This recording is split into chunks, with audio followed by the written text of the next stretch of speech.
Hello everyone, this is your host Carolina Herrera, and you have just tuned into The Lost. You're either here for two reasons. You like Lost Media, or you want to switch it up and somehow stumbled across this and have no idea what Lost Media is. So, to put it simply, Lost Media is any media including but not limited to movie, TV shows, video games that have been lost. There are a variety of reasons as to why the media ends up lost. Most common reasons include improper storage, destruction, or simply that the media is not a loss but just isn't available to the general public. With that aside, let's dive into two different cases of lost media, all animation related. Case number 1. The Harmony Gold dub of Dragon Ball. The Harmony Gold dub of Dragon Ball is the first English dub released for the well-known anime Dragon Ball. What is notable about this English dub is that unlike the other dubs that have preceded this one, almost all the names of the characters were changed. But would the Harmony Gold dub be considered an official dub when you take into account that only 5 episodes were dubbed? Why were only 5 episodes dubbed? Well, back in the 1980s, anime was almost unheard of in America. It wouldn't be until the 1990s where anime became mainstream here in the US, where shows like Sailor Moon, Dragon Ball Z, and Pokemon exploded in popularity. So when the television distribution company Harmony Gold USA got the opportunity to bring it to the States, they decided to test market the show in several different TV stations. They decided to test the waters by broadcasting a dubbed version of the Dragon Ball movies, Dragon Ball Curse of the Blood Rubies and Dragon Ball Mystical Adventures on 2 different television stations, those being WJPR 62 and WGBS 57 on December 28, 1989 and on December 28, 1929. Shortly thereafter, the dub of the series premiered on January 1st, 1990 at 3 p.m. on WGPR 62 and would rerun all 5 episodes during the week of January 8th through 12th, 1990. Then they would rerun the 5 episodes again during the week of February 5th through the 9th, 1990. This airing would be the final airing of Harmony Gold Dub USA on US television stations.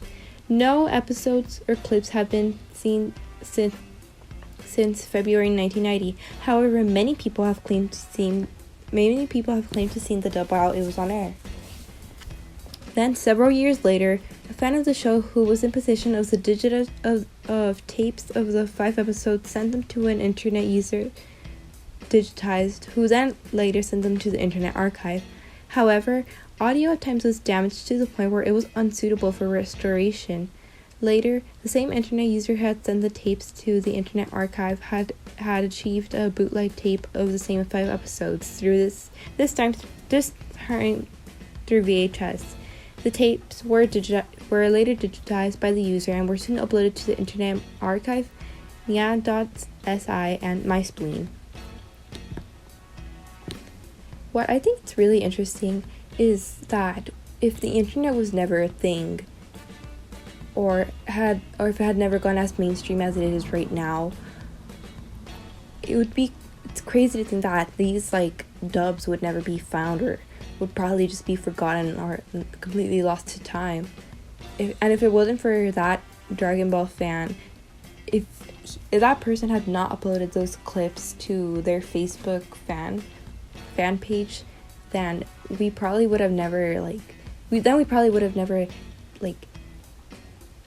noticed or we would have never noticed this monumental piece in anime history, because this was one of the first times that it was shown on mainstream markets, because before that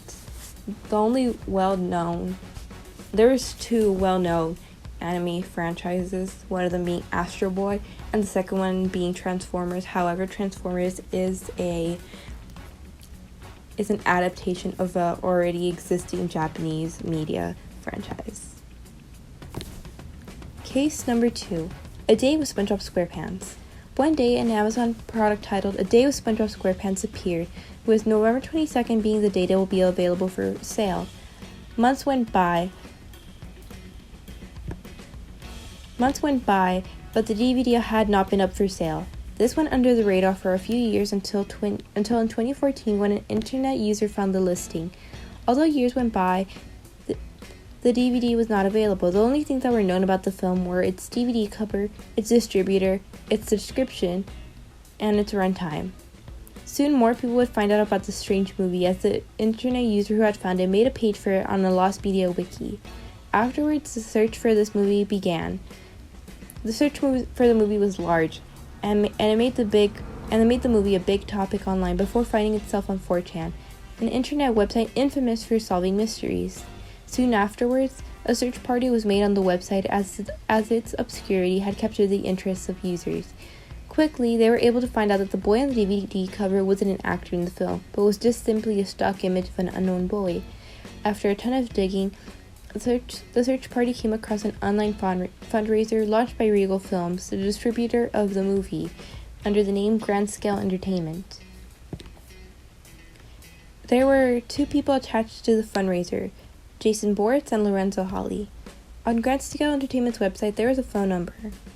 However, when someone called the number, it wasn't a number for Grand Scale Entertainment, but instead for another company, MVD Entertainment Group, which is connected to Regal Films as it distributed some of Regal Films' movies. And after many emails back and forth with MVD, it was soon found out that A Day with SpongeBob SquarePants hadn't even finished production. After a phone call with MVD that led to nowhere, those on the search decided to research two of the fundraiser starters, Lorenzo Holly. They soon found that Lorenzo had two other companies and that they had the same address as the Regal Film Company.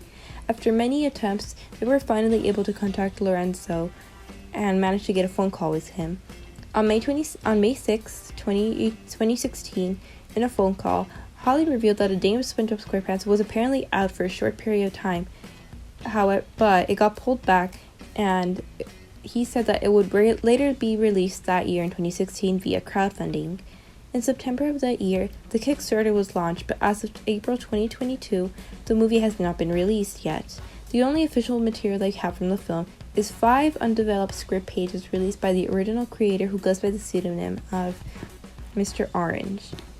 The current state of this movie is non-existent. The search for this lost film was a huge rabbit hole for me. I heard about the specific piece of lost media almost 3 years ago. It was the thing that got me interested into lost media.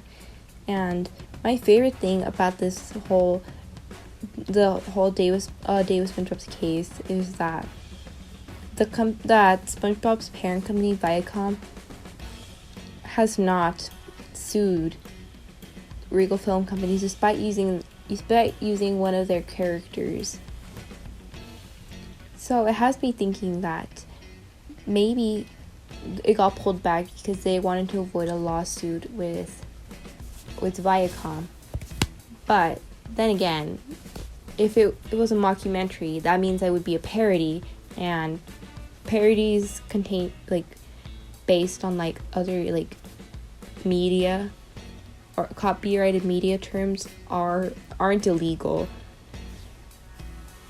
which is why has me skeptical about the release of the movie. However, apparently many people on the film say that it's kind of mediocre, which has me thinking, unlike the Dragon Ball thing, which Dragon Ball is such an influential anime or an animation piece in general. It's really funny how people were super invested in, not funny, but it just makes me think, wow. But I can't say much because I was also one of those people who was interested in it. So I think that I would personally, out of both of them, I would probably like to watch A Day with SpongeBob SquarePants, mainly because I'm not really that into Dragon Ball. I like anime, but Dragon Ball was just one of those things that I just never got interested in. However, with SpongeBob, I have a lot of recollections of him from my childhood, which I think it would be funny just to see the film, and apparently that there was a lot of references to past episodes, so it'd be interesting for me to see those references and try to see if I can get them. So thank you. All right, thank you so much for tuning in, and I will see you guys next time. Goodbye.